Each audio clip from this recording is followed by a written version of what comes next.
Now, the question before us, is Jesus God? Let me emphasize that if Jesus was born in the same manner like you and like I am, not supernaturally from a virgin, lived only like ordinary men, died like we all do, and did not rise and go to heaven, then we have no case for the jury whatsoever. He would be thrown out tonight as an imposture.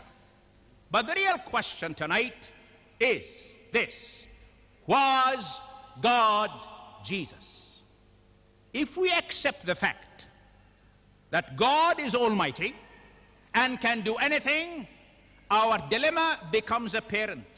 On one hand, we claim God can become anybody because he is not limited in power.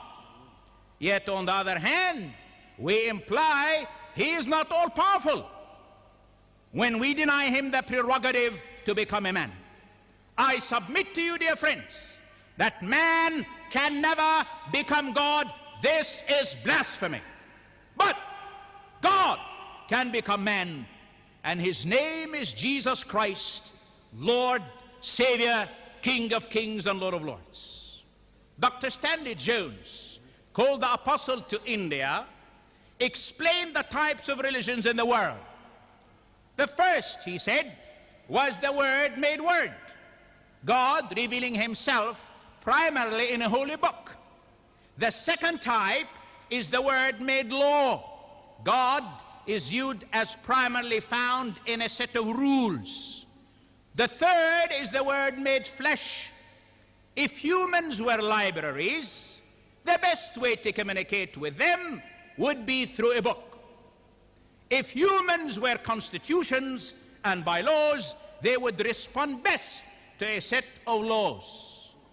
Because we are humans, God chose to make the Word flesh, as we read, and the Word became flesh and dwelt among us, and we saw his glory as the glory of the only begotten Son of God. والكلمة صار جسدا وحل بيننا ورأينا مجده مجدا كما لوحيد من الآب مملوءا نعمة وحقا. For those of you who know the story of Abraham, let me refresh your memory tonight. God came to Abraham as a man 1,500 years before God came into Bethlehem as a babe. Let us look at Genesis 18, please. I read, "Then the Lord appeared to him by the oak trees of Mamre, as he was sitting in the tent door in the heat of the day." Listen carefully. "So he lifted his eyes and looked, and behold, 3 men were standing by him." They just materialized. "And when he saw them, he ran from the tent door to meet them, and bowed himself to the ground and said, 'My Lord, if I have found grace in your sight, do not pass on by your servant.'" We read in verse 13, "And the Lord said to Abraham, 'Why did Sarah laugh, saying, Shall I surely bear a child, since I am old? Is anything too hard for the Lord? At the appointed time, I will return to you according to the time of life, and Sarah shall have a son.'" Later on, as Abraham intercedes for Sodom and Gomorrah, we notice that he's speaking to him as one of the men, to the Lord. Look at verse 22 and following. "Then the men turned away from there and went toward Sodom, but Abraham still stood before the Lord. And Abraham came near and said, 'Should you also destroy the righteous with the wicked? Suppose there were 50 righteous within the city. Would you also destroy the place and not spare it for the 50 righteous that were in it? Far be it from you, you to do such a thing as this, to slay the righteous with the wicked, so that the righteous should be as the wicked. Far be it from you. Shall not the judge of all the earth do right?'" The last verse in Genesis 18 tells of this human appearance of the great God of the universe. "So the Lord went his way as soon as he had finished speaking with Abraham, and Abraham returned to his place." Pray tell me, dear friends, if God Almighty did not choose to limit himself to time and place, space and face, then how could he ever walk away from the presence of Abraham? It states, so the Lord went his way. What shall we say of Melchizedek, who was indeed another appearance of Jesus? For this Melchizedek, Hebrews 7 verse 1, king of Salem, priest of the Most High God, who met Abraham returning from the slaughter of the kings and blessed him, to whom also Abraham gave a tenth of all, first being translated king of righteousness, and then also king of Salem, meaning king of peace, without father, without mother, without genealogy, having neither beginning of days nor end of life, but made like the Son of God, remains a priest continually.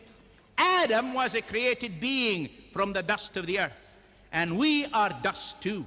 But Jesus was born by the Spirit of God. Mr. Didat, dear friends, in his book, What is His Name?, takes great pains to prove that one great characteristic of a true God is he who does not eat, at natu. Well, who are you and who are our primitive tribesmen to tell God what he can or cannot do, say or be? Here in Genesis 18, we are told of three heavenly visitors. The leader addressed by Abraham as Lord, and he stood by them as they ate. Jesus, centuries later, the same friend and Lord of Abraham, ate with his disciples before and after the resurrection, because he chose to do so. When he 1 to 3, in the beginning was the Word, and the Word was with God, and the Word was God, and the Word became flesh. Now in the future, I'd like to say to you, to confirm this truth, listen to the wisdom of Solomon in Proverbs 30 verse 4. Listen. Who has ascended to heaven or descended? Who has gathered the wind in his fist? Who has bound the waters in a garment? Who has established all the ends of the earth? What is his name? And what is his son's name? If you know, where is the answer? Or what is the answer? Jesus our Lord, 10 centuries later, gave us the answer in John 3:13. No one has ascended to heaven but he who came down from heaven, that is the Son of Man, who is in heaven. The Bible states that Jesus Christ is the same yesterday, today, forever, a title reserved only to God. In the last book of the Bible, we are mystified at the revelation in 1:18.